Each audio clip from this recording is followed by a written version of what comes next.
Hello commerce student. देखिए, आपके लिए अगर आप क्लास 12 के स्टूडेंट हैं और इस बार आप एग्ज़ाम में अपेयर होने जा रहे हैं तो ध्यान से मेरी बात सुन लीजिए।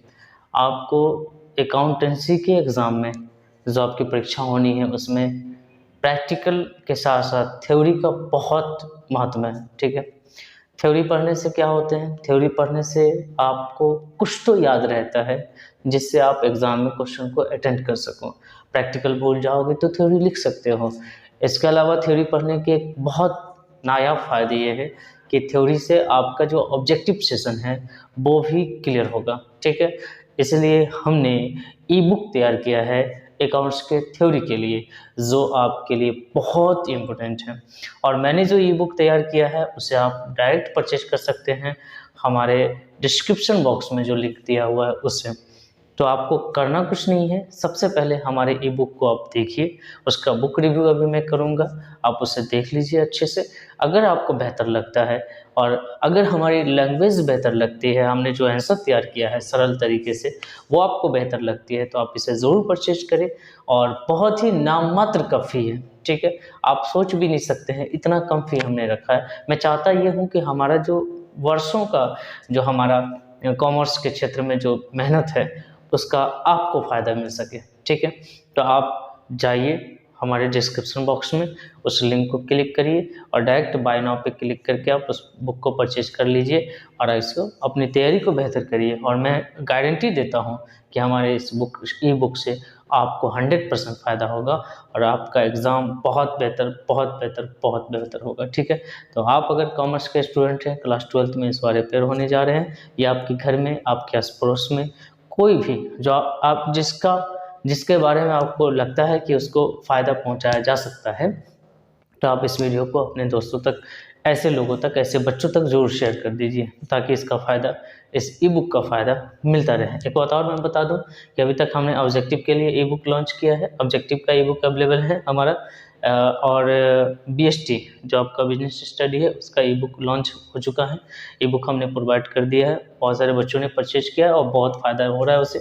तो मैं चाहता हूँ कि इसको स्पेशली ज़रूर आप पढ़ लें। ठीक है, क्योंकि अकाउंट में प्रैक्टिकल का मसला ये है कि बहुत सारे प्रैक्टिकल अगर नहीं बन पाते हैं आपसे तो उसके जगह पर आप थ्योरी लिख कर आ सकते हैं, लेकिन थ्योरी याद होना चाहिए। याद होता नहीं है। अगर आप तरीके को समझ लेते हैं, अगर सरल शब्दों में उसको समझ लेते हैं तो आप खुद से बनाकर लिख सकते हैं। ठीक है, याद नहीं होता है, ये बात आप याद रख लीजिए। ठीक है, तो चलिए फिर देखते हैं इस ई बुक का रिव्यू। मैं इस बुक का रिव्यू कर दूं, आप देखते जाइएगा किस तरीके से हमने कलेक्शन किया है, उसी के बाद आप बुक परचेज करिएगा। देखिए, सबसे पहले मैंने लघु उत्तरीय प्रश्न को कलेक्ट किया है। इसमें सेलेक्टेड सारे क्वेश्चन हैं जो आपके एग्जाम में पूछे गए हैं, पूछे जाते हैं और पूछे जाएंगे। ठीक है, जैसे गैर व्यापारिक संगठन से आप क्या समझते हैं, उदाहरण सहित लिखिए। ये पूंजी निधि आपको दिख रहा होगा। कोष आधारित लेखांकन से आप क्या समझते हो, प्राप्तियां भुगतान खाता क्या है, आय व्यय खाता क्या है। इस तरह के सारे क्वेश्चन हमने सिलेक्शन इस ई बुक में सेलेक्ट किया और इसके जो आंसर हमने तैयार किए हैं वो बेहद ही आसान शब्दों में हमने तैयार किया है। जैसे क्वेश्चन देख लीजिए, फर्स्ट क्वेश्चन का ही आंसर मैं पढ़ देता हूँ। गैर व्यापारिक संगठन से ऐसे संगठन से है जो लाभ के लिए नहीं बल्कि अपने सामाजिक सदस्यों की सेवा के लिए स्थापित की जाती है। बेहद ही आसान सा आंसर हमने लिखा है। जैसे ये पूंजी निधि क्या है, पूंजी निधि जब कोई गैर व्यापारिक संगठन में सभी संपत्तियों में से सभी कर्जों को घटा दिया जाता है तो फिर जो शेष बचता है उसे पूंजी निधि कहते हैं। पूंजी निधि इक्वल टू संपत्ति माइनस दायित्व। इस तरह से मैंने इस सभी क्वेश्चनों के जो आंसर तैयार किए हैं वो बेहद ही आसान शब्दों में है। मैंने पूरी कोशिश की है कि मैं उन्हीं शब्दों का प्रयोग करूं जो आपको पता है, आप जानते हैं और आप याद करेंगे तो आपको ईजिली याद हो जाएगी। ठीक है, इस तरह से ये सारे क्वेश्चन हैं और सेलेक्टेड क्वेश्चन है, एग्जाम में पूछा है। देखिए, पुनर्मूल्यांकन खाता क्या है, ये क्वेश्चन कई बार एग्जाम में पूछा गया है, सारे क्वेश्चन। ठीक है, एक एक क्वेश्चन आपको एग्जाम में मिलेंगे, आपके साथ हमारा ये वादा है। ठीक है, तो आप बस इसे परचेज करिए और यकीन के साथ इसे पढ़ते जाइए। ठीक है, जो और भी बुक हैं जिसके आपको लगता है कि उसके लैंग्वेज थोड़े से हार्ड है तो आप उसको बिल्कुल ना पढ़ें क्योंकि वो आपको याद होने से रहा। तो आप इस तरह से जो हमने सिलेक्शन किया है क्वेश्चनों का, ठीक है, जो सेलेक्टेड क्वेश्चन है मात्र 50 है ना। बहुत सारे बाहियात क्वेश्चन इसमें मैंने दिए ही नहीं है जो आपको परेशानी होगी। बस ये 50 क्वेश्चन आपको पढ़ लेने हैं।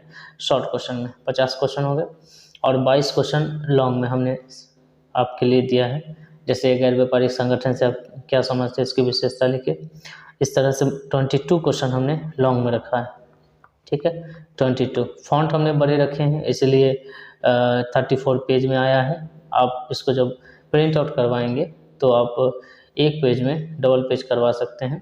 इस तरह से फ्रंट और रेयर दोनों में जब आप प्रिंट आउट करवा लीजिएगा तो मुश्किल से 9 पेज में ये आपका आ जाएगा, मतलब 9 पेज आप पढ़ लीजिए, आपका एग्ज़ाम क्लियर हो जाएगा, ठीक है। और बस थोड़ा सा यकीन के साथ, ठीक है ना। इसमें सारे क्वेश्चन जो हमारी इतने सालों की मेहनत है उसका ये फल है। आप बस एक बार लीजिए और पढ़कर देखिए, ठीक है। यकीन मानिए, त्याग अनुपात और लाभप्रप्ति अनुपात में अंतर देखिए हमने लिखा है, ठीक है।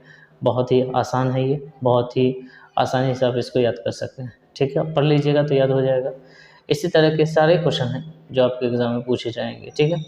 और फ़ी कितना है? बहुत ही नाम मात्र, बहुत नाम मात्र, जितना आपने सोचा भी नहीं होगा उतना से भी कम हमारा फ़ी है। बस आप इस वीडियो के लिंक को मैं डिस्क्रिप्शन बॉक्स में जो लिंक है परचेज करने का, आप उसे परचेज कर सकते हो उस लिंक पर क्लिक करके।